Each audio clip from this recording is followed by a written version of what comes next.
All right, and we're live. Hey guys, we're finally up and going. It's about 14 Yeah. minutes an hour. This isn't a radio station. I don't know why I'm saying it like That's that. good. This is Babetalk. So tonight we got an awesome band, and we have the full band with us tonight, which usually doesn't happen, but we're fucking cool, and we got the whole band. So hey, everyone say hi. They have Nick Signal. Hi. All right, so if we can go in order, you guys introduce yourselves real quick. I'm Kelly. I play bass in the band. I'm Eli. I play guitar and sing. I'm Frank. Frank plays drums. All right, and our panelists that we have Alex North. Yo, yo. And we got Ryan for the first time, I'm pretty sure, right? Yeah. Yeah, Hey. we got newbies. We're just having newbies coming all over the place. So that's a cool thing. Let's get the show started. We start off the shows every week by asking everybody how their day was. And we'll go today with asking our newbie Ryan. Ryan, how was your day today? Pretty good. Nothing really too exciting. I didn't have class today, so just did some cleaning at home, put some clothes away, you know. Nice. Did you just do laundry? Like, it was laundry, like, actually putting stuff away because I had so much clothes piled up. Like, I'll readily admit I'm, like, one of the messiest people in the world. Nice. So, like, yeah, it's been, like, an hour, 2-hour ordeal actually getting everything. Yeah. Can like, you see your floor now? Yeah, it's wonderful. I can see the laminate, and, like, it's actually still clean slightly. Hey, there you go. No shit stains anywhere. That's beautiful. All right, Alex, how was your day? I had a pretty uneventful day. I had Alex, philosophy. every goddamn week you have like an uneventful day. What do you want me to say? We need to assign you a hobby. It's every week. Okay, geesh. I mean, Jeez. Wednesday's like my day off, always, so. Yeah. Yeah, but I sat inside, I did philosophy notes, and I listened to the new Fifth Harmony album. That's basically. Oh, did that drop today, or did that drop this week? That dropped on Tuesday, but it came out on iTunes Radio about a week ago, and I was just like, yo, I was just thinking that, but it's amazing. It's incredible. I love that album. And also, I was working on the Babetalk playlist that I have premiering next week, so you might want to check that out when it drops. Yeah, check out Alex. It's probably just going to be like just full of Fifth Harmony Ariana Grande.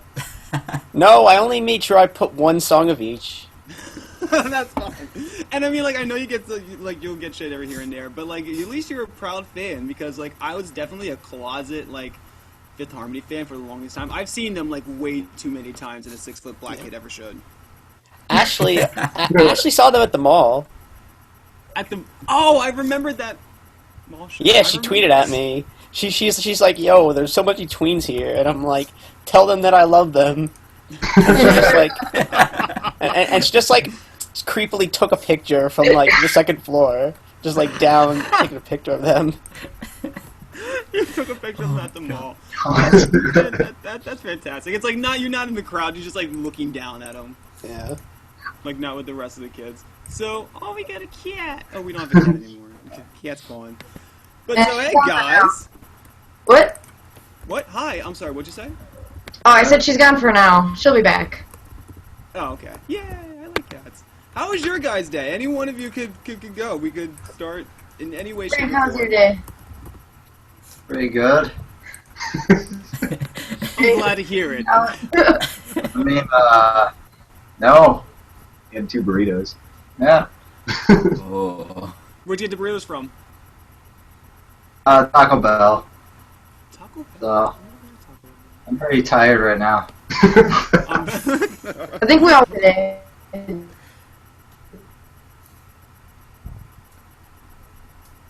The man. See.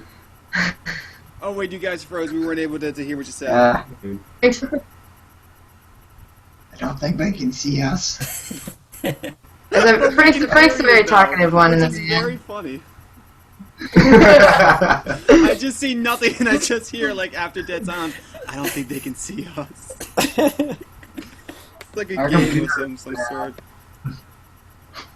It's crazy. Well, Eli, how was your day though? the audio's kind of cutting out. How was your day, Eli? Alright, my day was pretty good. Went to work, came home, worked out, got an overdraft fee reversed on my card. Yeah. That was awesome. And yeah, That's like a small victory for like everyone when you're able to get like a like a fee done, because no one likes those fees like ever. I know. I was happy. Yeah, no. What did I do today? I went to work. Was it? Yeah, yeah. Work this Day, morning. how was? You know, it wasn't the greatest day. Although I work at a hospital, and we did have a patient try and escape, so those are always fun. Trying to escape? Yeah, it happens quite I often. mean, I don't know too much about hospitals, but I mean, like, can't people leave? Well, certain people who are like hazard to themselves or to hold to that they aren't able to leave the hospital within a certain amount of time. Okay, that makes sense. So there was one that I don't know. Other than that, I just sat in my room. I don't do a whole lot of other than sit around and wait for things to happen. So Wait to take a nap. Just sit pick around. Eli up from work. Take a nap. Yeah. And we paid studio rent. We rent a little practice studio. Right. A mac and cheese. Hey, It's mac and fun. cheese is good. What kind of mac and cheese? It's Earth balance. Earth Balance vegan mac and cheese. Oh, Nice. true. It's actually pretty decent. Now, are you guys vegans, or is anyone around? Is anyone around? Veganism runs through the house. Us Us too. two. Not Frank. Frank's a, what do you call it? Opportunistic eater. Yeah, he just eats whatever's around. I love that phrase, an opportunist eater. To just eat a meal at any time. Yeah, he usually eats like. I think he prefers a carnivore diet.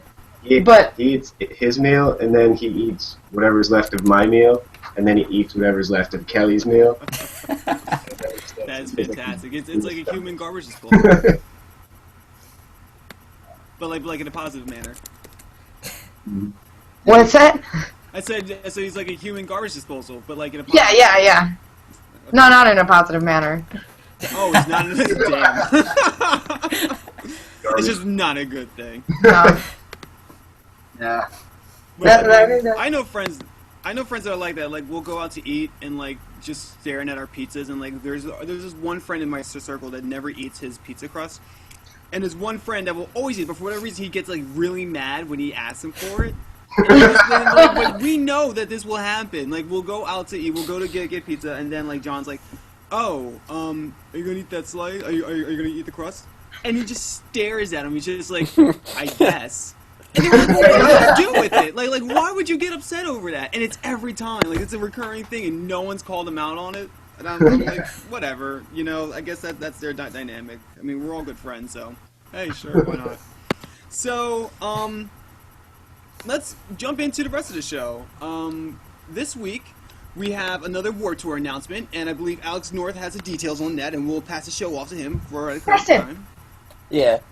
Alright, so the artists that we have joining Warped Tour are Black Veil Brides, Juliet Sims, Cuckoo Kangaroo, Metro Station, Night Argent, Night Riots, and Transit. Now that was an odd lineup, like announcement, but then again, like not like anything like traditional or anything like that. But I'm most stoked for, which I get, it's not really obvious, but like Metro Station, Yeah. Station coming back. They've been That's a back. thing. They've been back. They have a new album that... Well, they're working on a new album, and they also dropped an EP when they, like, came back from the dead. Where have I been? Really? Yeah. They toured in Minneapolis not too long ago, I think. I'm pretty sure they did. Yeah, it's just Trace Cyrus and Yeah. Mitchell Musso's brother now. Wait, Mitchell Mussel's brother? Yeah, that's how they met, because the Miley Cyrus's totally brother forgot and about that, 'cause, like, I heard Richard the two Musso's names brother in the met world. through Hannah Montana. That makes total sense. Yeah, See, Mason I- Russo, that's who it is. That's his name. But, Oh, that's too funny. Well, I mean, like, is anyone else excited for any of the announcements? Will this persuade you to go Warped Tour, A or no? Not yet. I'm more of like a Riot Fest goer. Ah. I really like Riot Fest. Yeah. But I think the Warped Tour will come out with something to keep the punk alive in it. Hopefully, like 1 or 2 bands. Like one or two bands. Ryan, is there any bands that you're excited for?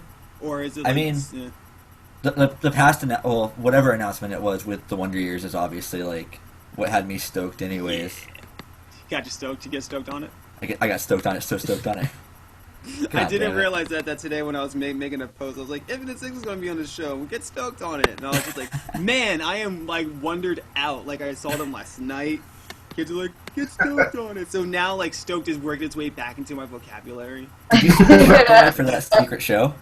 Did I see that? Yes, I was at a secret show. And we'll get to that. We're getting ahead of ourselves. But, yes, I was there. And we were going to have an awesome time talking about that because I'm going to be happy. Now, Kelly, you said it was more of a Riot Fest. Now, do the rest of the band feel the same way? Like Eli and Frank, do you feel the same way about that? Yeah, I haven't gotten to Warped Tour. We went to Warped. It was like the first time the three of us ever 2 kind of years hung out ago? together. It was 3 2 or 3 years ago now. Holy shit, that was a while ago. It was Anti-Flag. Young Club. Glory. Yeah, New. I forgot they played. But I think all in all, we're more Riot Fest goers. Now, what We only bands- went once, but it was amazing. Now, what bands would be announced that would persuade you guys to like buy tickets to go to Warped Tour? Right now, I would like to see Rise Against come back. I want to see in more of like a stadium Club setting. Yeah, because they have a crazy laser show in Warped Tour. I'd like to see. Well, yeah, I'd like to see Against Me on the Warped Tour. That'd be pretty cool. Yeah, that'd be- Or I just thought today that our friends in Survey says would be a really cool fit for Warped Tour. If they were announced, I'd totally go. Like, Yeah. just for that. Yeah, just skank on. Just get the skank on like running. Like, Yeah. For, like Real Big Fish and shit. Just be like, all right, I'm just gonna run over to the other one, and then skank. Yeah. Well, what was it? Now- A couple of years ago, Streetlight was on main stage, right? Yeah, they played. I think that was the year that we went. That sounds right. That would be awesome to see Streetlight come back and play at Warped. Yeah. Yeah. I saw them in Jersey this past year, and I was like, what? This is really awesome. There's like so much energy just going like doing everything. Like they all just have like this big instruments and just like swing shit. Like I've been to like 1 or 2 ska shows, but like just so much energy and like just screaming, yelling, and all the kids just like having a beautiful time. Yeah, Yeah. they're fun. I mean, Yeah. we just played with Survey says a few days ago, and I can't remember last time I had so much fun at just like a local That's show. like one It of was the best shows it I've was been amazing. to. Yeah, that was a really good show. I've seen video feed of their sets, and it just looks really fun. Alex, Yeah. I think you live by their hometown. Oh, it is. Yeah, I've been to their headquarters, if you will, in Blairstown, which is where they're from, and you know, it's always a lot of fun going to their shows. Like, you know, I've had the fortune of like, you know, booking them for a few shows I've done in like backyards and stuff, and it was the weirdest thing because they got a reception that was very unique from like all the other bands I would book, because I remember that we had like an all-day festival sort of thing going in like my one friend's backyard, and there were these kids that were like maybe a half dozen of these kids that showed up, and Survey says wasn't supposed to go on until like later on in the night, but they showed up at like 10 a.m. and it's like they actually got to the kid's house before we did. We're like, oh, and they're like, yeah, we're here for Survey Says, and I'm like, damn, that's some dedication, 10 a.m. Like, I don't think anything will pull you out of bed for like 10 a.m. Like, maybe like ticket sales, and that's even if like I feel it. Yeah, true. So yeah, but they're good guys. Yeah, they really are. They really are. Yeah, my buddy played bass for them for a little while, for a few tours.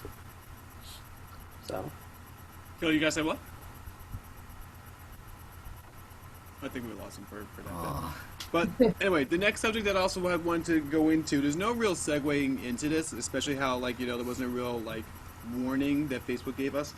But recently, Facebook had kind of pulled their organic reach in the way that they're going to change how pages are going to affect their marketing. And it's really kind of shitty. I don't know if you guys have been following, but the way that Facebook will now be handling the pages for whatever you want to market or whatever your brand is, you will literally now just have to pay to post to boost your posts, which means that it's no longer going to appear on your friends' news feeds, like at all, and you will now have to pay for it to actually hit it in like the demographic in which you're going to post to. Will be the only way that you're able to get your information and content out there. And it's kind of screwing over, I'd say it's screwing over people that have a really great organic reach, and then now they have to pay for an advertising space. Think of it like a television show, and now the commercial space that's provided to someone, like what is it, like 2 minutes, 2 minutes 30 seconds. That's all now going to be like a time to post for bands. And or for whatever you're going to market. I keep saying pages, and it just doesn't sound right, but the pages. So, does anyone have a feeling about this? Like, do you think that Facebook made the right decision in saying it's now all to be paid for? We need to make money off this, No way. or is it just like bullshit? Just another way for them to make money. I mean, Total money grab. I mean, obviously, they're forcing people to buy, promoting for other brands. But, like, the thing about that, it's like, I have a lot of pages that I like to see in my news feed, that I want to see, and now I have to go and visit every page individually to see updates. I can't just see them pop up in my news feed anymore. And, like, as far as posting stuff goes, I mean, what local band has money to promote their ads? Like, nobody has that money, so either people just are going to not care about Facebook anymore as far as their brand goes, or they're going to take all of their advertisements that their page has and they're going to post them on their personal profiles and hope they can reach their friends and stuff like that. But even so, your friends, you don't have the same friends as your page has, so it's just screwing us over, basically. Yeah, I saw a thing recently about, I think it was a band, or it was a hypothetical thing of starting a Facebook group for your band, because people can join the group, so you can have fans join the group or whatever, and a lot of times you can actually, I think, turn on if you want notifications from certain people posting in there or whatever. But at the same time, I feel like, just like, I don't know, I don't know if I would want to go through all that hassle to set up a group and try and get people to join a group versus joining a page or liking a page, and like... Yeah, it's like, Facebook is free for your whole life, but if you want people to see the things that they like, they have to pay for it now. Yeah. But speaking of the groups, Blue Swan Records, which is like the record label owned by the guitarist for Dance Gavin Dance, like, and all those associated bands, actually, like, they're one of the groups that made a Facebook group for it. Like, they posted publicly about it for a bit before they were, like, completely screwed over. And, it's a collection of all these bands, and they'll all post, like, any of the related news they would put on their page, they're throwing in the group as well. And it's nice as well, because it's kind of a discussion page for, like, all those related bands. Yeah. Yeah, It's they definitely, like... that too. Yeah, it's definitely, like, a secondary tactic, though. I don't think it's anything that they wanted to do. Right. Yeah, I don't know that it would work as well as something like just liking a page and getting an organic reach. Yeah. It's unfortunate. I don't know. It sucks. And that's like the one thing that like really had it going. It's like if you want to opt in, you can. And then like it was like when they started transitioning your news feed from having it just be normal. Whatever's posted first gets posted first, like a Twitter timeline. They don't like pick out hand pick what you're going to see on your news feed, and then it was just like top stories on Facebook, and then you have your most recent, which eventually they just stopped giving a fuck about the most recent. Like the most recent ones, like all right, the first thing on here is 5 hours ago. It's like what? Yeah, I know. I hate that. All I go through. I'll go through it a few times a day, and like the same stuff pops up every time, even though I looked at it 10 hours ago, and it's just dumb. I don't know. I think it's a rude move. Yeah. Honestly, it's gonna create some competition for Facebook. I think somebody needs to come up with a social networking website that offers that for free now, because Facebook doesn't anymore. People are going to be looking for an alternative. Hey, that could be our $1 million idea.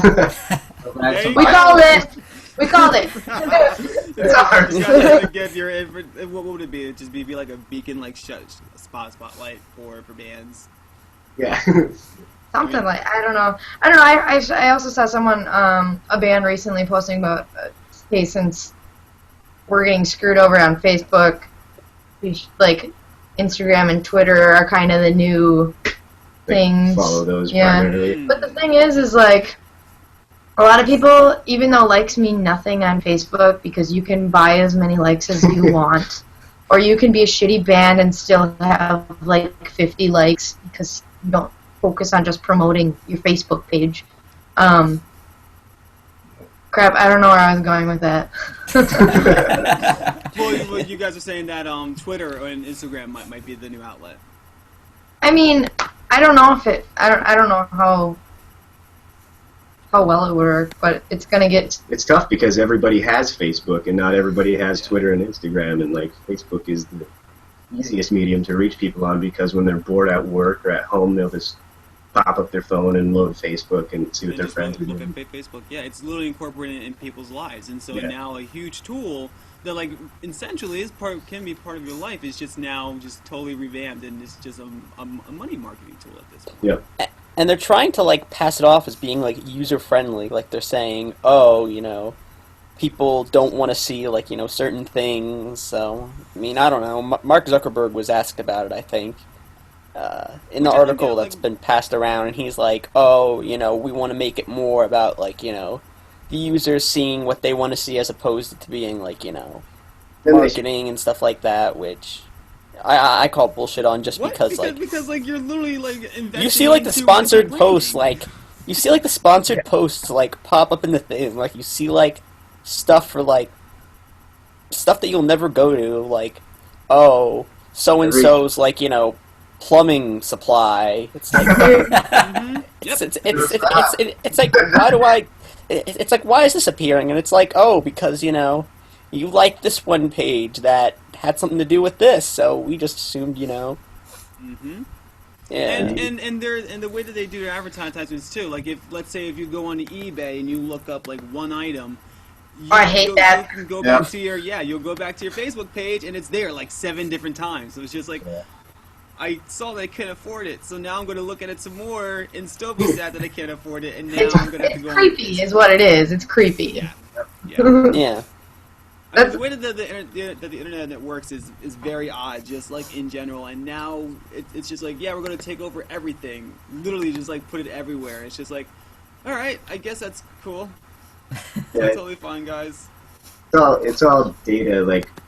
Big data tracks everything you do. So if you're in Google keeps track of every place that you visited, and that's how those ads end up in your Facebook. So if you had something like Tor, the onion router, that's anonymous and it doesn't track, it doesn't keep cookies, or if you search things through DuckDuckGo rather than Google, that also doesn't track your history. Those things won't show up, but it's just that these are the most convenient tools that people have, and that's why they're... It's the most well known too. Yeah, that's why Google is free for people to use, because they take all of your data and they sell it to advertising, and they make millions of dollars off of it. Mm-hmm. It's crazy. Shit's nuts. Shit's nuts. And it all goes back to just like, we're all going to make money off it. Yeah. I just find it a little bit convenient that Facebook decided to implement this just when Babetalk was getting a lot of likes. I think. I know, right? I was so pissed. I'm like, I think Facebook's in a conspiracy to Mark Zuckerberg's like, who are these kids? Gotta shut it down. Gotta shut it down. These guys are wearing my hoodie. I'm trying to think, like, did we piss off anyone from Facebook recently? Like, did we say anything bad? Like, why? We're exceeding our babe ratio. There's too many babes. There's too many babes. There's too many. And Mark's like, I'm not friends with any of these babes, so they're not allowed to advertise. Man. I was like, God damn. Just when we had, like a good following, he's like, boom. Yeah, I know. I think I posted something on our page the other day, and the reach was like 70 people. I was like, yeah, it hurts. So how do you guys think this is gonna affect bands now? Like, people rely on, like, again, like, a lot of bands can't advertise. I mean, I've seen one of the bands that I wanted to bring up and like was totally prepared for this was Gin War. I know Gin War always has their stuff sponsored, and they just started with it being sponsored. Like, Gin War, it does pretty well, like, with everything, and then they were also on their, like, Facebook game. So they're prepared for it, and people know that they're doing it. But how would you guys think that this is going to affect other bands out there that don't know how to use Facebook advertising, or that don't have the money to put into it? Do you think that the word of mouth will continue to carry bands, or, like, do you think that now that you don't have that information readily available, now they're not going to see it, and, like, people don't generally just check unless they're, like, really dedicated to a band, whether or not they want to see an update or not? Hard to say. I mean, obviously, bands can reach people before Facebook, and they're going to find ways to reach people after Facebook. But, like, I think a lot of the random things that people will see on Facebook will disappear. So the random connections that people make to bands, finding them for other bands on Facebook is going to disappear. So I think it's going to hinder smaller bands that can't afford advertising or just won't have a budget for advertising and promoting stuff like that. I think it's gonna. You gotta kind of change your game then. I mean, if you're selling merch and stuff, you gotta. Is it gonna be necessary to have a Facebook advertising fund? Like, when you sell your merch, what we usually do is, like, kind of keep our profit for gas money or whatever else we need. Are we also going to have to take some of it and put it in the Facebook pot? Like, I don't know if it'll really. I mean, I know it will affect. I think it will affect having. My cat's chasing her tail. Let's keep going on, like, right next to you. Yeah, she's just like, she's not happy. I don't know. But yeah, I think it will affect smaller bands. I think people need to get out more to do their own sort of advertising. Like, we've been trying to do that a lot more, getting out to shows. But that only helps in your local scene. Like, I mean, I can't go across to New York and say, hey, my band's playing this show on this date and at this venue in your city. Versus, like, right here we can do that. Like, we've been doing that for press. Like, we've been trying to do it more and more, handing out handbills and, like demos and stuff. And just trying to get our name out just there. Like the old school method of just, like... Yeah, I think that building a street team. It actually. What's that? I think that handing out, like, the demos and stuff like that are actually, like, a really good idea. Like, the one, like, when you mentioned that, the one thing that kind of popped into my mind was the band Marina City, who we had on the show before. Yeah. They went to a Fall Out Boy concert in Chicago, and they were handing out their, like, CDs, like, 3-song EP that they kind of put together out of, like, songs they've had. And somebody took their like, 3-song sample, and it was Brandon Marshall, who is a wide receiver for the Chicago Bears. So I actually saw that video. I think there was a video of that. And he like tweeted about them too, so it's like, you know, you never know. That's really cool. Yeah, we've been trying to do that more, and actually at this past show, but we played with Survey sets. I don't know if you can hear them, but there's a bunch of crinkling because of the cat. Oh yeah. Anyways, so Survey says played with or toured with Real Big Fish this past like last winter, I should say, and then Less Than Jake and Real Big Fish went on tour, and we handed out a bunch of flyers after that show to promote our show with Survey Says, and I actually had, I think, 4 different people come up to me after our set on Friday night, and they were like, hey, you handed me a handbill on what after the Less Than Jake show, and I was free, and I was able to come out, and I was like, yes, we handed out 200, but we got 4 people! Like, There you go.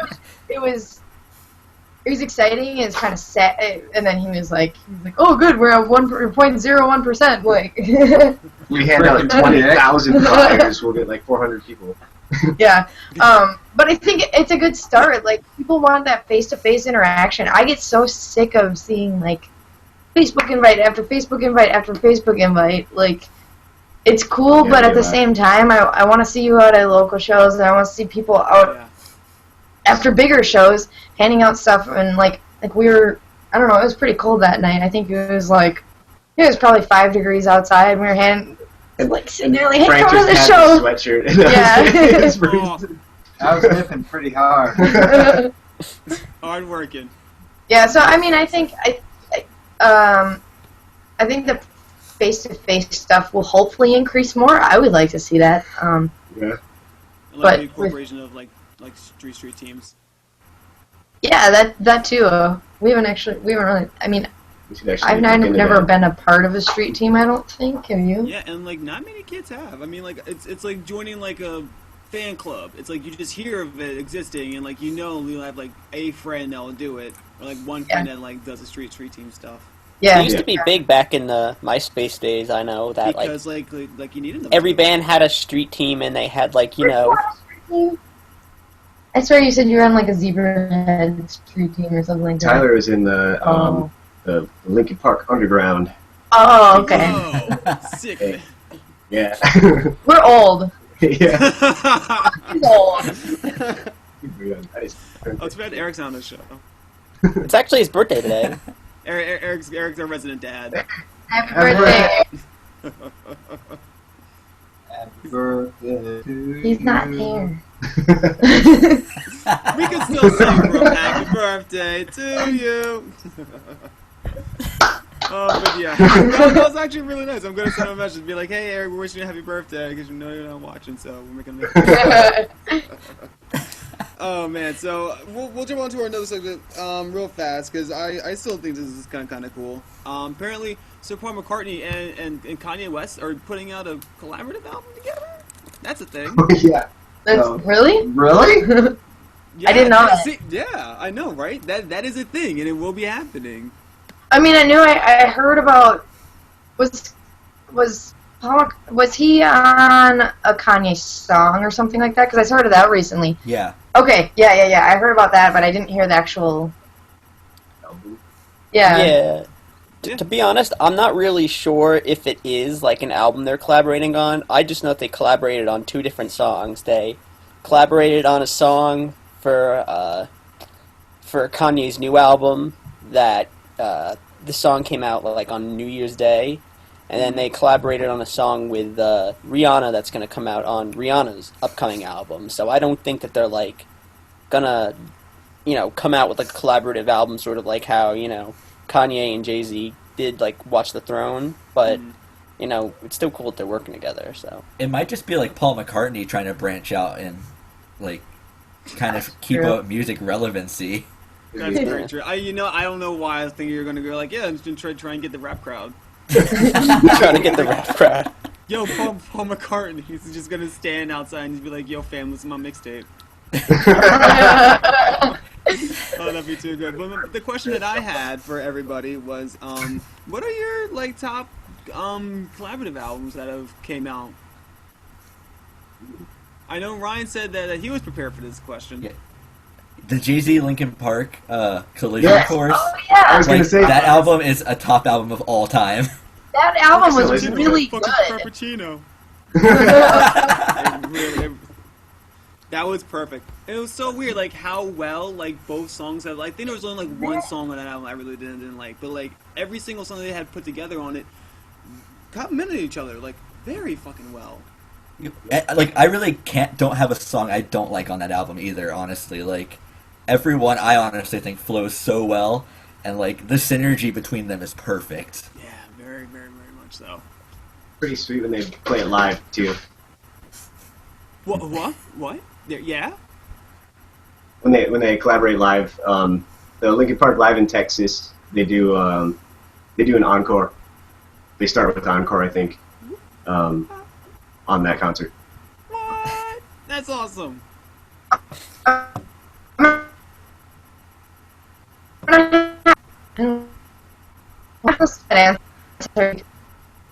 Almost. I don't really know of any of. We're almost. I don't think I caught We were doing so any well. of that. I think that my like top. The fuck you We doing? have sound engineers, Alex North. You crazy. Wait, do they back her? I hear like half of a conversation. Right. All right, yeah. Can we? Okay. Oh, all right. We got the band back. All right. Can you guys like state what you said one more time?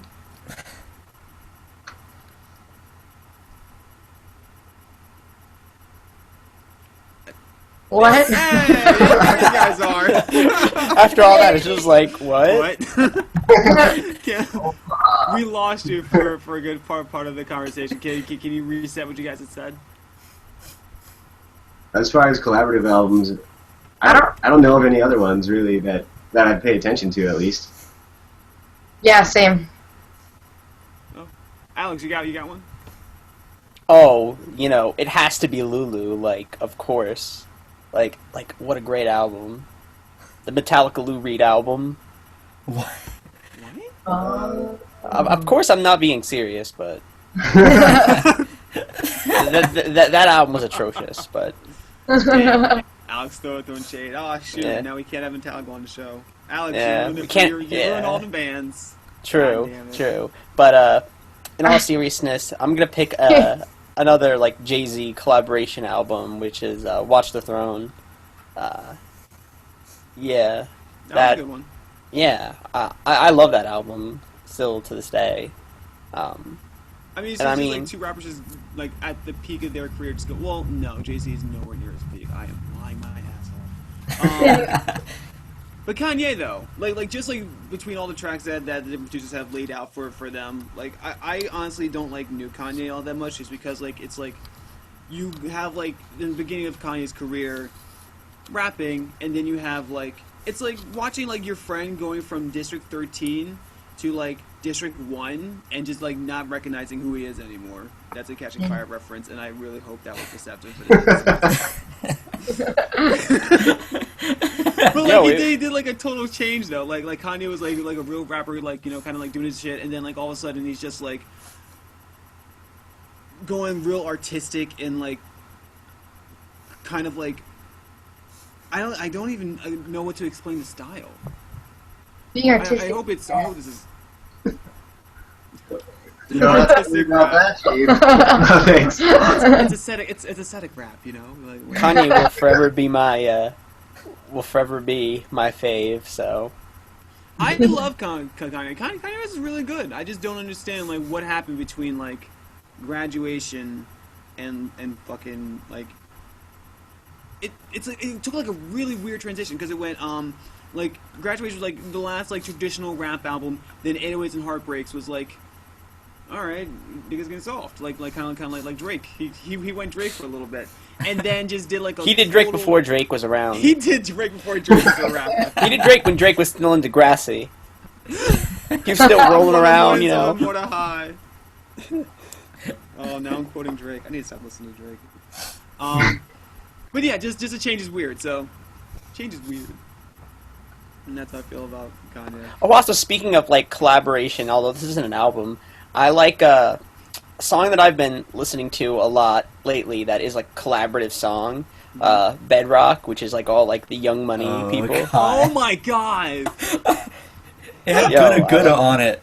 Yeah, and they had I can probably they had, recite like- every line. they had like Nicki Minaj before she was anybody. They had Drake before he was like anybody. I fucking forgot about that. Oh, They and had what Lil about Wayne doing his best Sheen from Jimmy Neutron impersonation. You know. I fucking can't. But it's true. It's very True. true. It's a good it's a good song. It was you a know. good song. I remember when the Touch It songs that came out, all the Busta Rhymes remixes, Oh, true. like just 15 minutes. And I think it was like Mary J. Blige, DMX, Papoose. Who else is on there? Missy Elliott. Like that was like the like if I were to ever use the phrase, that shit was the jump off like 100%. And it was like all together it was like 15 minutes. I think Andre 3000. No, Andre 3000 was on, but like that was like a really good collaborative song. Wait. Hold on a minute. Are you telling me that Missy Elliott actually had a career before, the Super Bowl? Yeah, man. So did Paul McCartney. Did you guys know this? It's so weird to see all these kids like. Yeah, Paul McCartney actually had a career before he started rapping with. Before he started rapping. No way.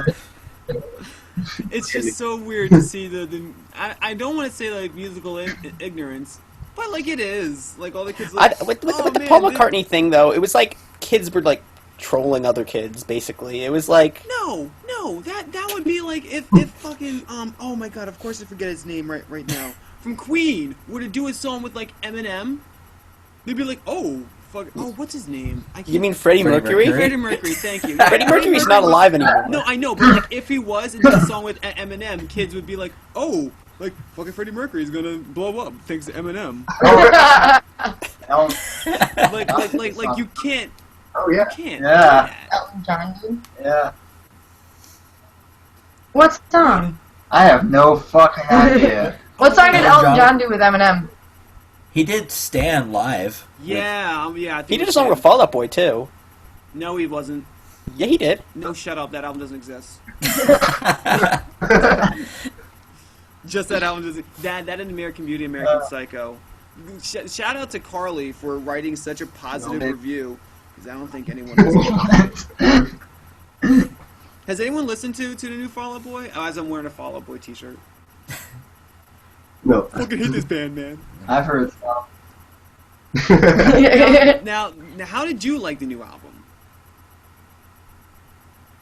I didn't. Any Fall Out Boy album? I don't think you. Oh, Wait, what? sorry. Wait, can I get that one more time?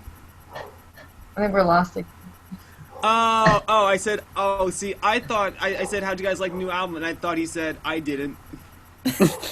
Yeah, he Oh, yeah, said you he did did it. Okay, I thought, yeah. Yo, Good. Like, I honestly, like, think it's so bizarre to, again, Fall Out Boy's another band that just went, like, total 360. Yeah. Just kind of, I mean, did anyone in this group like the new album? I've never listened to it. I'm not a very good pop punk kid. We're gonna need Yeah. to put you in pop punk school. I thought the new album was alright. It wasn't terrible. Like the way that people made it sound, they made it sound like it would be like nails on a chalkboard for like 12 songs. But Well, what tracks did you like? Like, what track did you recommend to someone that's saying like, "Ew, Philip"?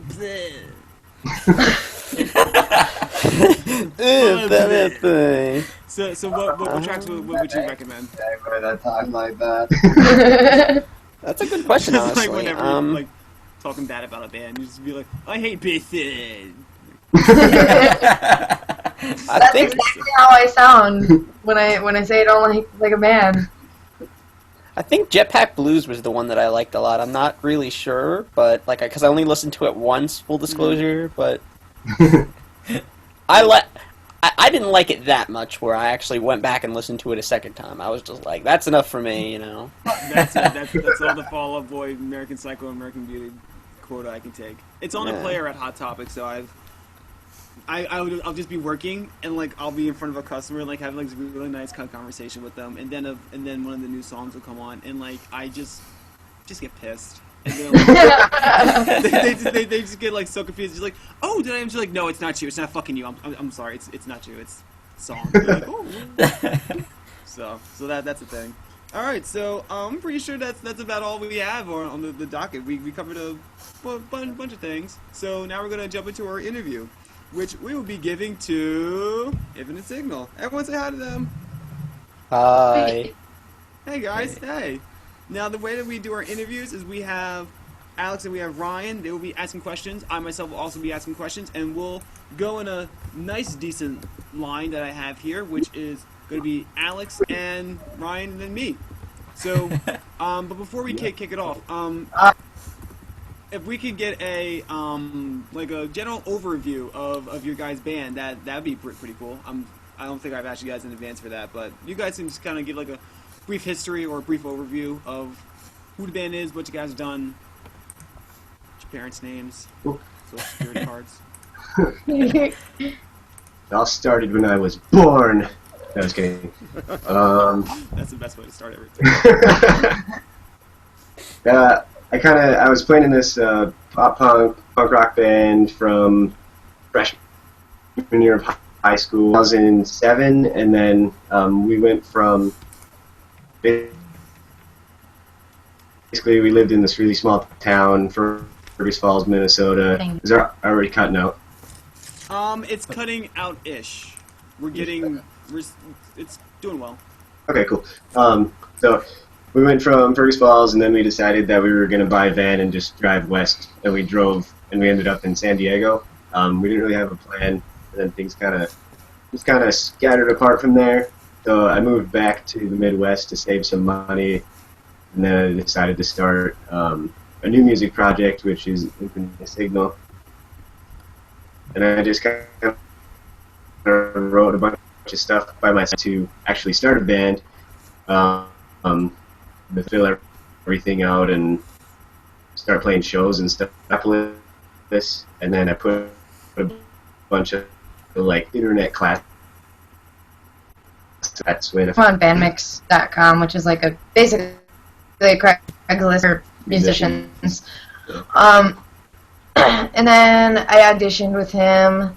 I did really poorly, but he let me be in anyways because I was on time. It's amazing how people can't anything. And I tried. And about 6 months later, we found Frank from Craigslist. and from there, we an EP and recorded, and we did the recording ourselves. And then we've done a couple tours, and then last January, we started recording a full length that was not DIY badly. And then we released that this past May, and we toured a little bit more, and now we're here, and we're actually getting set to relocate to Southern California. So, that's us. Oh, that's pretty interesting. I can't go into the first question. Alex, you said segue into the first question. Yeah, alright, so, you guys are all from Minnesota. What's the scene like there? Because when you think of Minnesota, you don't really think of, like, the music scene there.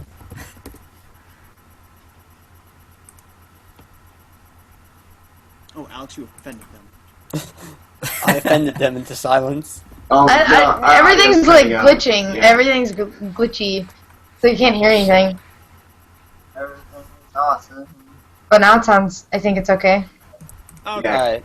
Yeah, so my question is that since you guys are all from Minnesota, what's the music scene like up there? Because when you think of Minnesota, you don't really think of like, you know, a music scene sort of like, you know, how they would have like, you know, in New York or Baltimore or, you know, one of the big cities like that. Like, Yeah. You would be right.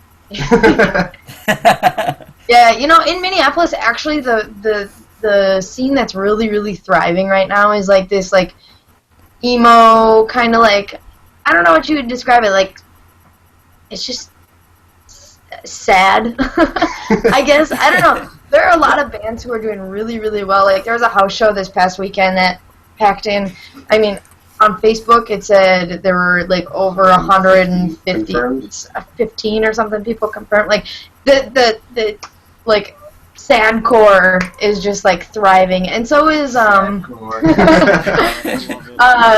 is, like, the metalcore scene and Christian hardcore. They're all, like, really thriving here. Pop punk, not so much. Yeah. yeah, like I I don't- think Tiny Moving Parts is up in that area. Yeah. Yeah, they are. And they would be like what the forerunners of the sadcore like Sadcore. sad in Minnesota. I don't know. I don't know what brought it on. I don't know.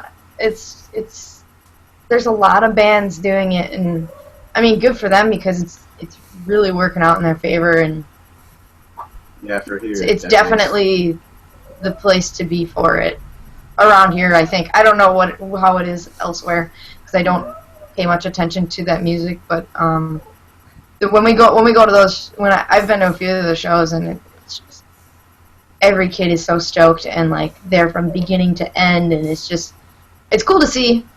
So I'm a little jealous, but yeah, they're stoked to be sad. Looking forward all week to be so sad. Finally. Can't I wait. I like the genre sadcore because it makes me think of like one of those like vaporwave kids with like the young lean hats on playing like, you know, like The crapcore long sleeves and breakdowns. shorts. Yes. Oh. I don't know. I don't know how to put it into a genre. I don't know what they would call it. It's like twinkly, sad emo music. It is. Yeah. It is. And I think it's kind of popular right now. I mean, It is. if you look at like Real Friends, they're not as like twinkly, but they're sad. Yeah. From what I can Yeah, tell, I don't know. I don't incorporated. listen to a lot of like the newer pop punk stuff. I like a lot of older 2000s pop punk and then a lot more punk stuff. So All right, Ryan, you got a question? So pardon me for my complete lack of knowledge on like anything, but like, has that difference in the scene at your area caused like a problem with booking, or is it still like are you still able to play shows pretty readily? no, shows are pretty. It's pretty available. Yeah, we have a lot of places that do house shows, and so there are a lot of basement shows and stuff. So if we like ever want a show, we want to throw a show, and if a venue's not available for some reason, a basement is always a backup, which they're fun anyways. I like basement shows, but it's fun to get out at a venue once in a while too. We don't have I mean, there are a lot of music venues here, but like we like to stick to the like kind of all ages shows, and there aren't as many all ages venues around here as there are like bars with music. Yeah, and like with the type of music that we play, there's not a lot of bands in our area that sound like us or similar to us. So we either end up playing with really diverse bands that are way different than us, and the crowd He gets said, "I want attention." the crowd gets like really split, you know, because like people will come for like a hardcore band and then they won't watch us because we're so different, or we just end up playing a lot of the shows, like the same shows with the same bands because it's a limited variety to pick from, Yeah. basically. I mean, 'cause I personally like always love like the mixed genre shows, but I can definitely see like how that'd be a huge problem. It can be a problem. I was actually just talking to a friend about this today. It can be a problem, or it can be like super awesome because you don't sound like every other band that's on the bill. Yeah. And you're something a Sounds little awesome. bit different. But if you differ too far, then it's like, yikes, man. That makes sense. Yeah, I don't have my question in front of me. They're on my cracked phone, which is awesome. Oh, question. What had actually wanted, like, you guys to get into music? Like, what was there like a band that you guys grew up with and it was just like, I want to do that? Or was there like from a young age, just playing shit? I saw, so I was kind of late to the music, on the music train, I suppose. I saw Blink on their reunion tour, in 2009, right? Yeah, I think 2009. Yeah, that sounds good. And then after that, I went to see AFI. I got into AFI, and I went to see them that year as well. And like their stage presence was just blew me away. And it's just like I wanted to be able to make someone else feel the way that I had just felt. And that's what made me really like pick up a guitar and start wanting to play music. What's wrong? Mine is probably like later in 1996 when Blink-182 released Dude Ranch. Basically, I listened to Dude Ranch and Green Day's Dookie just over and over and over and over, and like kind of like what Kelly said, just like capturing that feeling of just like crazy energy, and you're just so happy and just like pumped to be alive. I just wanted to kind of recreate that feeling and capture it myself.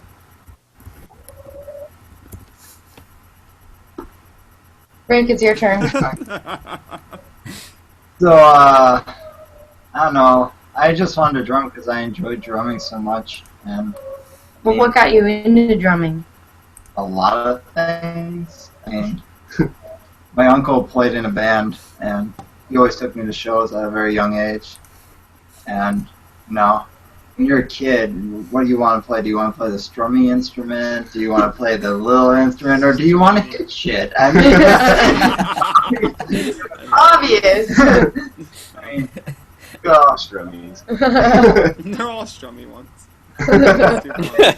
stupid. Yeah, and then like just from there, like my parents, when I was a drummer, were like, you know, if you're gonna drum, you're gonna take lessons because we have to put up with this shit. You have to be good at it. And after that, like, what made me go into like their area, like punk. I mean, I listened to Green Day and a bunch of that stuff a lot growing up, and it wasn't. I don't think it really had a big change until I went and saw Dropkick Murphys live. And then I was like 4 hours into Rain and Mud and just drenched in booze and stuff. And so like, this is what I want to do for the rest of my life. Covered in dirt and booze, you said, yep, this is my life. I want this to be my life. That's too good. So what do you think separates, like, those bands from a lot of the newer crop of bands? Because you said that you don't really, like, listen to a lot of the newer bands. It's like, what do you think that the older bands from, like, you know, the mid-2000s or the early 2000s have that this newer generation is really lacking or, you know, overlooking? For me, I just kind of like, when I was younger and I listened to it, it was more about like the content of the music than, and you know, it's obviously combined with the feeling of the music and everything, but like it's kind of grown past like, oh, my girlfriend this, my girlfriend that, and like my life sucks, and like this, like it's just not like appealing anymore. So when the new pop punk bands come out and they write songs like that, like it's just not relative to me anymore. So I just don't listen to it now. Yeah, I don't know what it is. It's kind of content, like Eli said, but at the same time, I don't really know. It's just weird. I try and listen to like I totally respect the bands. Like I try and listen to like Real Friends. I got a new file, but and Real Friends and like the story and stuff. I listen to them. Keeps drawing step. I don't know, or driving, like very punk based, I guess. I like a lot more punk bands. Stuff that's punk, I guess. I don't know. Yeah. Can I go? Yeah, go for it. Okay. It's just like, it's too slow.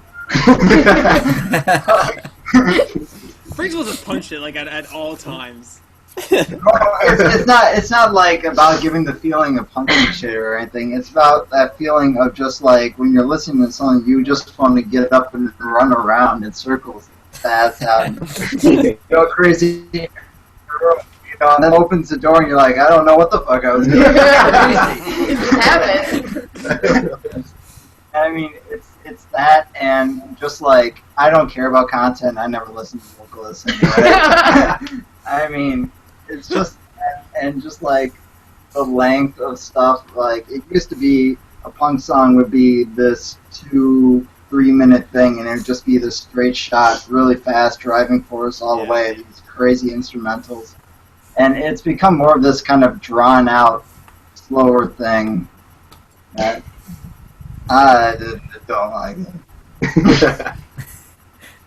I think we're like a pop punk band, but I think it's only because like we all like very different stuff, and we don't really like gravitate exactly towards pop punk. We have like these very punk influences, but then Eli's vocals are kind of poppy, and then so that's why we get thrown in with like the pop punk genre, which is great. I don't mind that at all, but we don't fit in with like the rest of pop punk, which is fine too.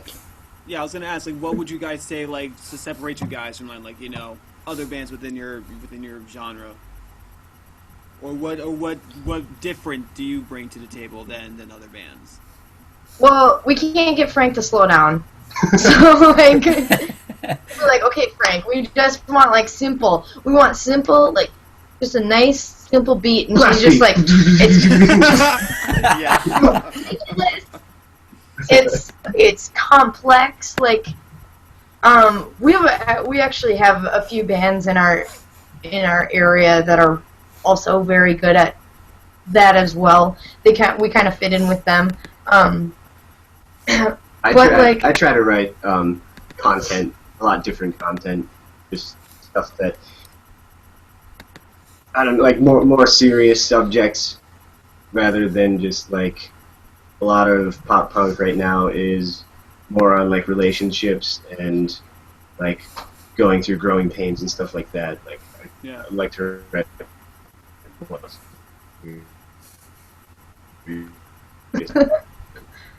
I guess this is growing up. Oh, we actually answered the question. I think we got you guys back. Are we back? Yes. Okay, Yeah. Okay. Cool. Yes. I have to do my joke again. No. I heard a "This Is Growing Up" joke in there somewhere, so it was. I think I okay. Yeah. Then yes. Yes, it is growing up. Ryan, you got your question ready? I've just got, I guess, the quick stereotypical one. Like, with your guys sound being so different, like, what is your ideal tour if you could tour with any groups?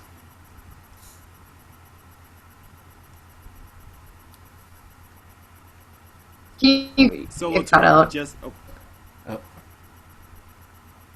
wait, I think we got him. I see video. There we go. There we go. Did you guys hear the question? I'm like working magic here. No, we didn't. No. Alright, so yeah, I guess if you guys had like a dream tour you could do, what would, like, with any band, I guess, but more modern, like still current bands, what would it be? How many do we get to choose? Oh yeah. Let's say like 3 to 5 at the max. 3 to 5. Okay, so each. Oh gosh. Rise Against, Enter Shikari would be my top 2. Well, AFI is my favorite band, and they're still relevant to me, so I would choose those guys. I pick No Effects and Bad Religion. Oh. Yeah. Oh! Someone's happy. I like everything really that like the tour is actually like confirmed. I was just like, yes, I'm buying tickets tonight. Wait, you thought this was a real thing? No, it is. No. Well, Bad Religion's great. Wait, what? What is he saying? Sorry, the question was your ideal, and like I got excited as if it was gonna be like the real thing. Oh yeah, see, I was right, you guys. Frank thought it was real. No, no. Frank's just so out of it. It's just like, yeah, we're actually got a confirmed tour with No Effects. We weren't supposed to say anything until tonight. Hey. The pirate Fat Mike. No. Yes. No. So Frank would die.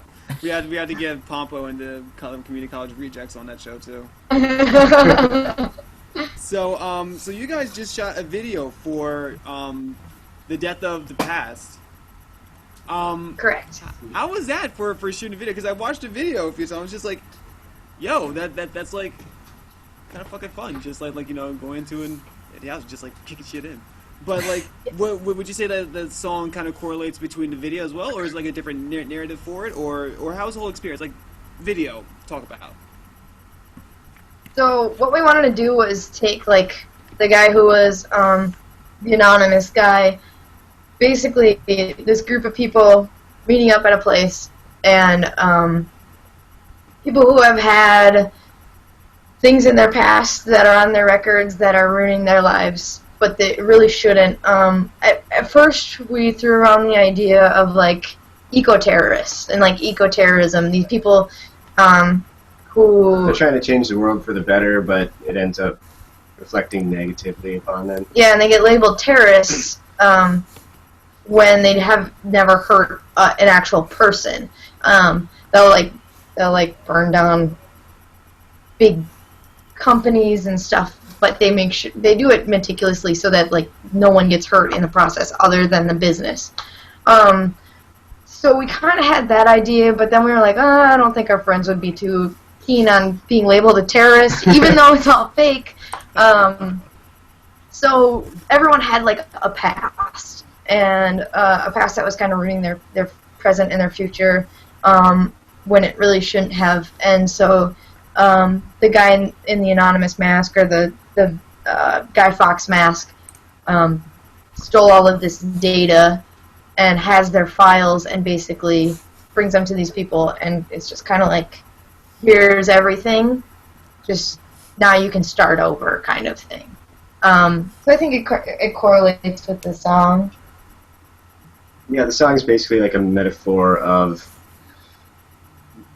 like trying really hard to change things, like not like in the whole entire world, but like even in like your own life. And if it's not working out, and like you really think that you're gonna do something for the better, and then you just like fail at it, and it's just like kind of like heartbreaking, like being able to start over from that.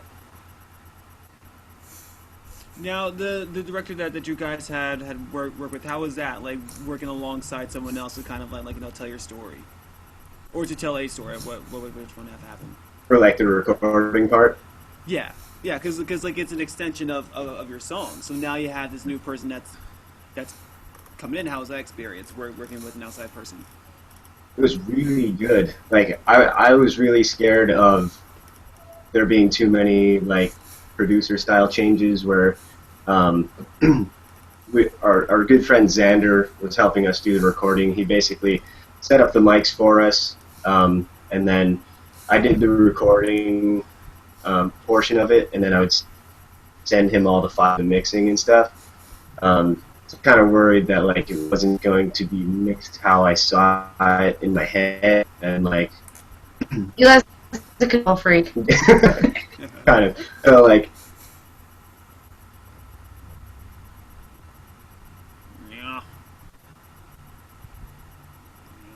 like telling me exactly what I thought, even out of my head, and I was like, oh my god, you're a genius. And like it was what he would like. There's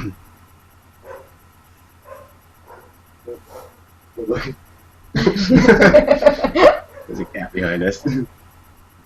No, can't. Otherwise, if you were talking about the video, like having the video, doing the video, we did it all on our own. Eli shot all the video Really? footage for that and edited it and stuff. So we didn't actually.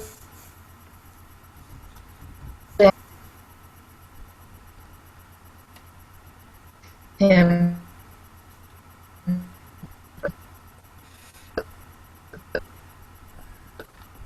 It'll come back. It this comes and goes like weird waves.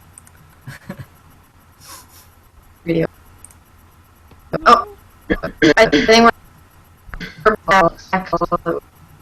It's catching up. It's catching up. Okay. I think we got him back. Okay. Sweet. All Maybe. right, yeah. Kinda. All right. So there. So you guys had directed the video and edited everything yourself. Yeah. Yep. That's pretty all. That's a pretty interesting feat to take on. I mean, like, did you guys find any problems in directing the video yourself, or? Not really.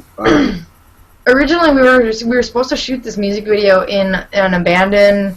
I think it's a cereal mill in Minneapolis. It's like just abandoned building with awesome graffiti all over. Like looking. it's busted on the inside. Had like. Did they have some Navy SEALs or something in there blowing up the walls, like practicing demo and stuff in there?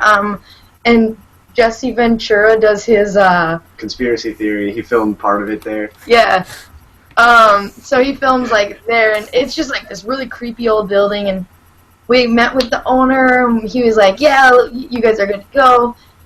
We're gonna caution off all of the holes in the floor, so no one falls through any holes." And like, and we're all set to go. And then the guy emailed Eli, and he was like, "Hey man, not gonna work out because if someone else gets hurt in this building, my insurance is gonna drop me." And actually 2 days before, I think. Maybe it was the day before we met with him to go look at the building. There was a kid who was urban exploring, and he fell 60 feet down a grain elevator. And the kid lived. There were a few people that had like been urban exploring in there and had died previously, and so it was like too much of a risk for the owner to let us be in there with other people. So instead. Our friends Xander, who recorded us, they're in the middle of renovating a dental office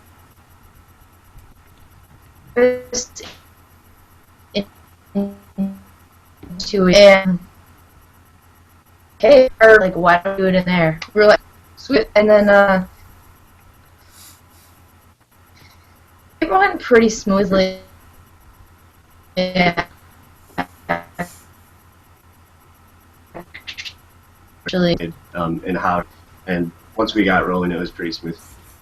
That's really cool. That's actually cool. That especially when you guys like, was it? It's Macbeth rules. I think like every. No, that's not Macbeth. I'm thinking of something totally different. No, it's Is it the anything that can go wrong will? Murphy's Law. Murphy's Yeah. Law. Yep. Not Macbeth. I think you were reading his shirt. Yeah. Oh, it probably was the case because I know like you can't go on stage and say Macbeth like you'll die or like something like. Oh, that's new. I haven't heard that. Yeah, like if in the theater you just don't say Macbeth. I forget the actual like story behind it, but you don't. In case you guys ever pursue a theatrical career, don't. Is that just from the story, like Shakespeare, or? Yeah, it stems from the Shakespearean play. Okay. Yeah. I guess that makes more sense. Oh yeah, no, I mean like yes, that should be a thing. Yes, it does just stem from Shakespeare, not from the company. You just Macbeth shoe company. Ah, shit. Tom DeLonge pissed off too many people with his English and Airwaves declarations.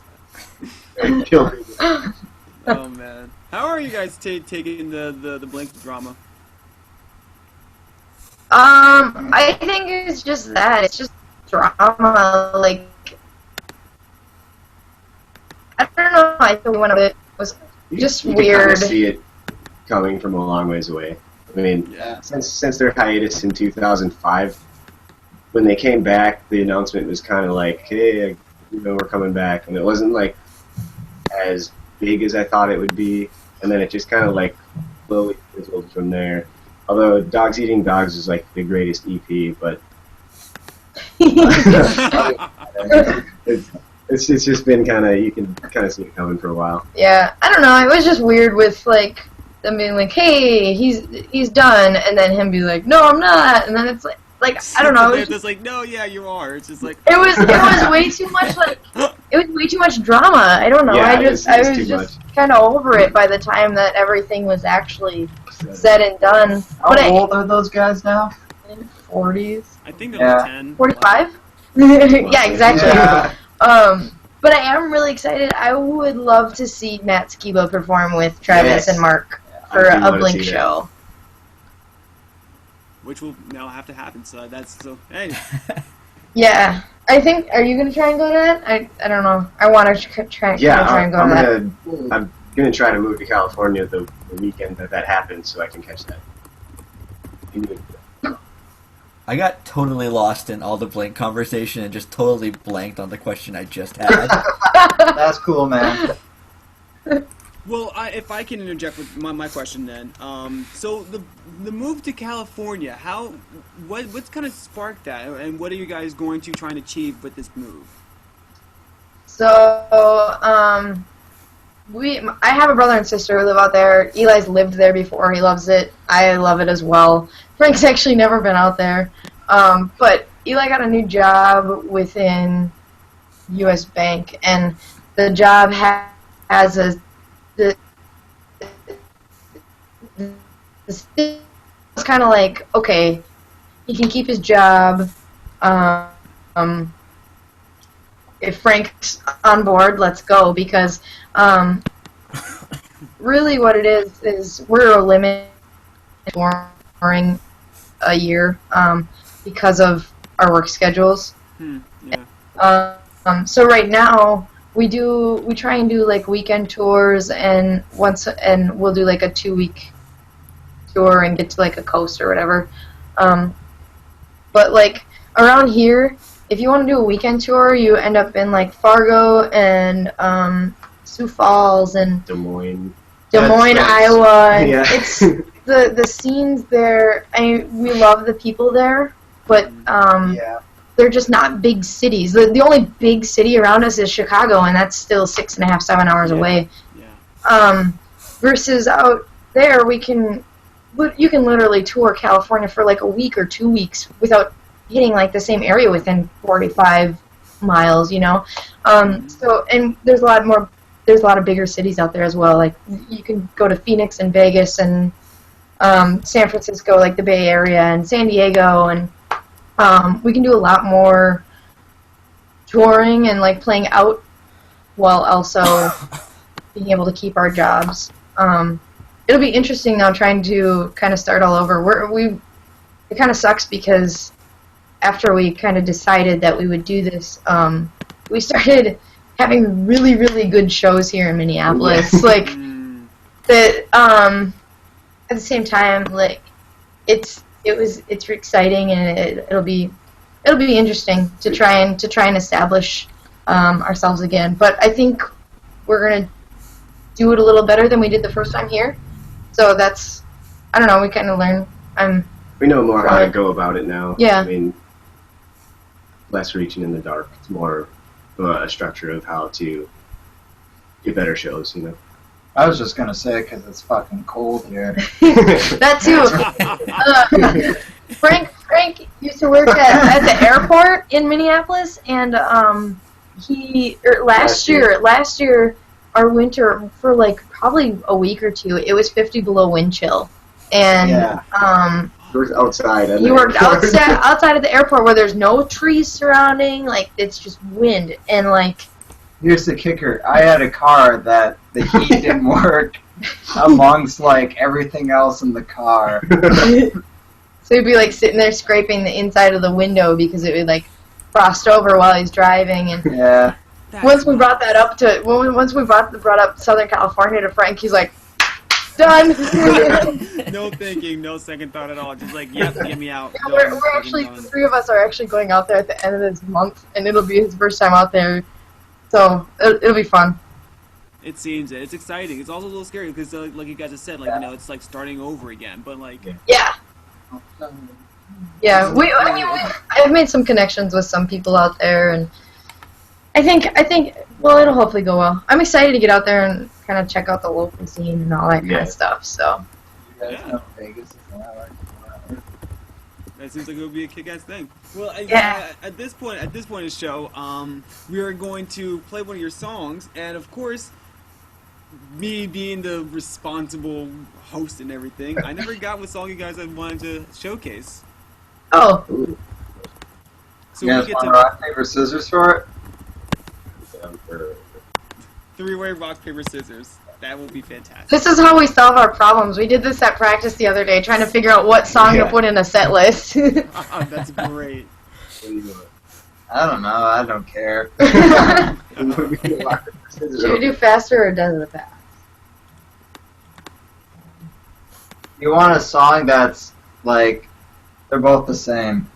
They're not the same. They're not the same. Probably Death of the Past. Just 'cause Yeah, let's do the Death of We'll the do Past. Death of the Past? Okay. Single, Alright, yeah. So we'll showcase the Death of the Past. I'll give you a second. I'm gonna line it up, and then we will kick out the jams. Kick out the jams. I love that song. Yeah, it just came into my mind. I was like, yep, there we go. All Past. right, let me see if I get this going. Hey. Grab Franklin. Please. Never use your manners. Go on proper. Yes, you are.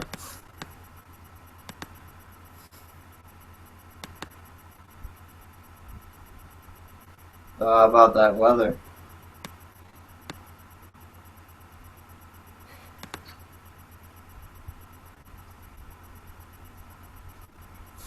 Just careful.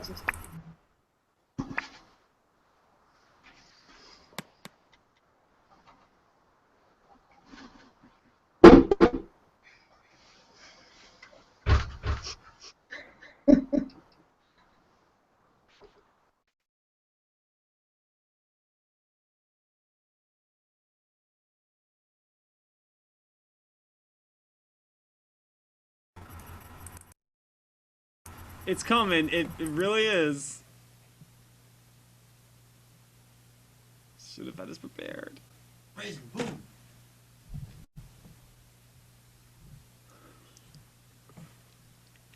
Oh, awesome. Okay, hold on. I gotta call the bank.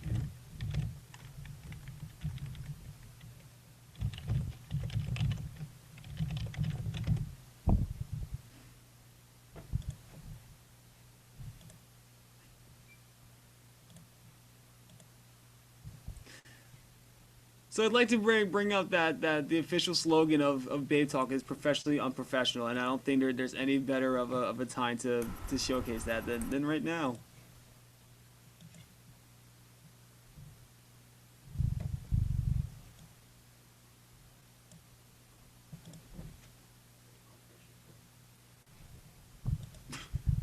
Professional unprofessional plugs. Well, let's answer another question until this loads. I'll unmute everyone. Everyone can be unmuted, unless Alex. I'm sure you have another question we can answer quickly. Yes. My question was related to an EP that you guys had before this LP that you released in 2014. What was it like?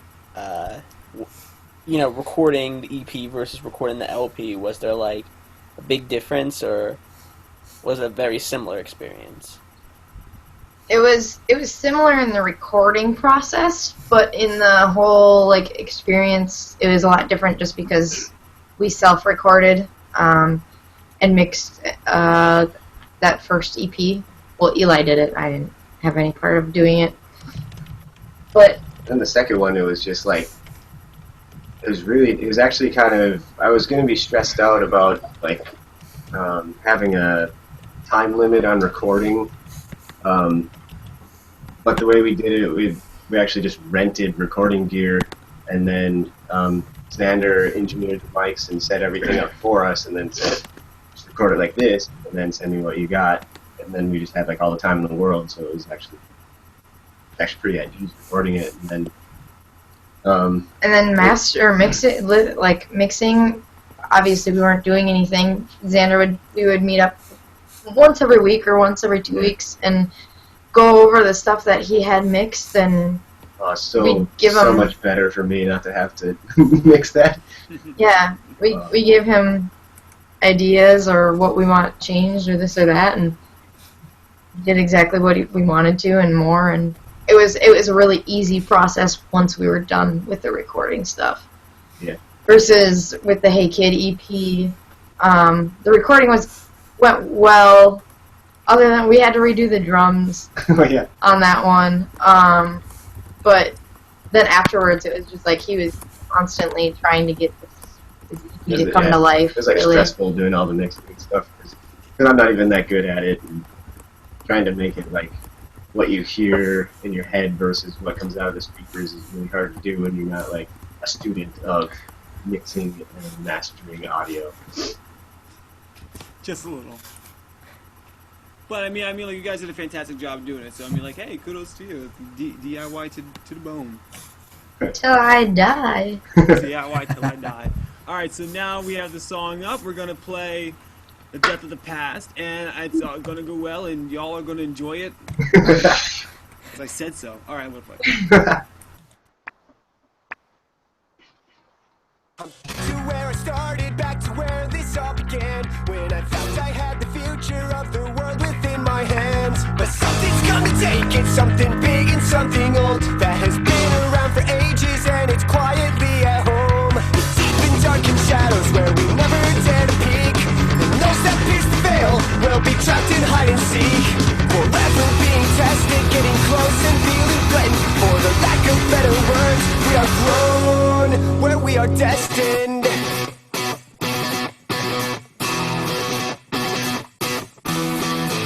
It's an ancient built machine, it is ideas, it is martyrs. It's a relic of the times we had fought for all our brothers. It's grown for generations and gets bigger every second. The destroyer's on its way, and it is worse than you imagine. An open, empty daylight where we think that we can see. We string ourselves along in hopes that money doesn't speak, because words like this have places where they're forced to go and die. God, I hope I live to see the day it's sent into the sky. And I thought I could change the world, and how it kills me to think I failed.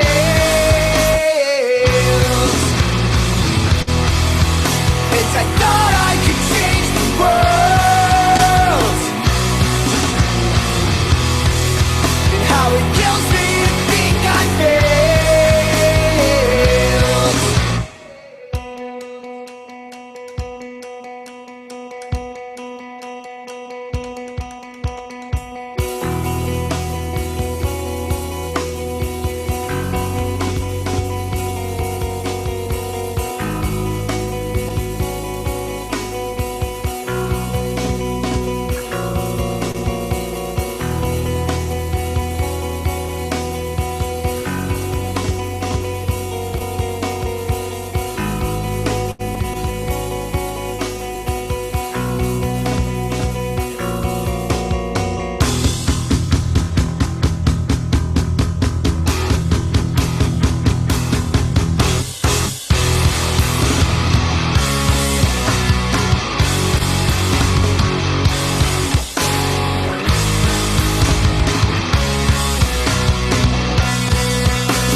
And I thought I could change the world,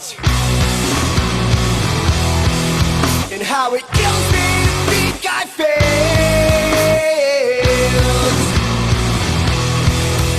And I thought I could change the world,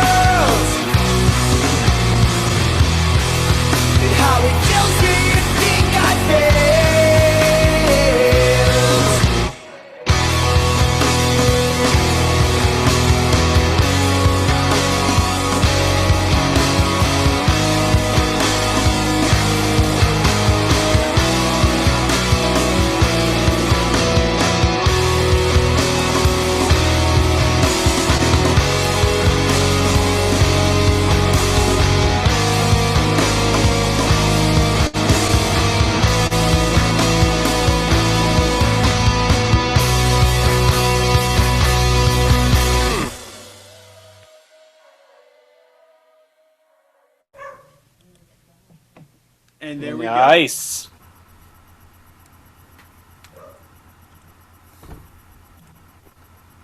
Wait, Oh, Oh, yeah. Go away. wait, what? That was all Frank's doing, the unmute. I'm a wizard. Wizard. But yeah, so that was Infinite Signal, guys, and that was